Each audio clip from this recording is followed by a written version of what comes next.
Cela fait 14 ans que Sandra est vendeuse sur les marchés de Maputo. Depuis quelques mois, cette mère de famille n'est plus en capacité de payer les frais de scolarité de ses 5 enfants. Depuis la pandémie, les choses sont devenues difficiles. Aujourd'hui, je ne gagne presque rien. J'arrive simplement à payer le pain quotidien, impossible de se projeter. Sur les étals, le prix de certains aliments de base, comme les haricots, ont doublé. Alors, les consommateurs s'adaptent. Le mois passé, je n'ai pas acheté de pommes de terre, car c'était trop cher. Alors ce mois-ci, on s'est serré la ceinture pour pouvoir en acheter. Une des explications de la flambée des prix est liée à l'augmentation des catastrophes naturelles. Au Mozambique, ces dernières années, les cyclones, tempêtes et épisodes d'inondation sont de plus en plus nombreux, touchant parfois des zones jusque-là épargnées. Comme ici, dans la banlieue de Maputo.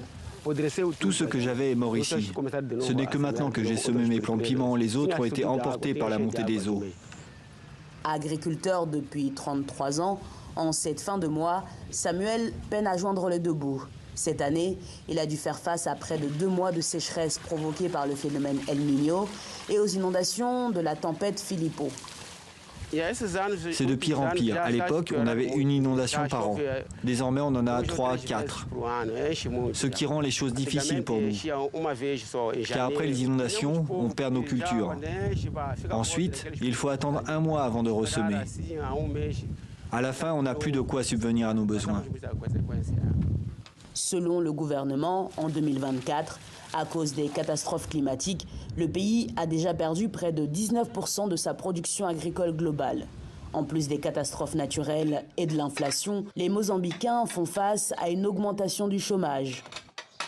Il y a 1 an, à cause d'une insurrection djihadiste débutée en 2017 dans une province du Nord, Dorothée a dû quitter sa ville d'origine. Arrivée à Nampula, province qui a reçu plus de 30 000 déplacés depuis le début de l'année, Dorothée peine à trouver du travail. Pour acheter à manger, je vends un peu de tout.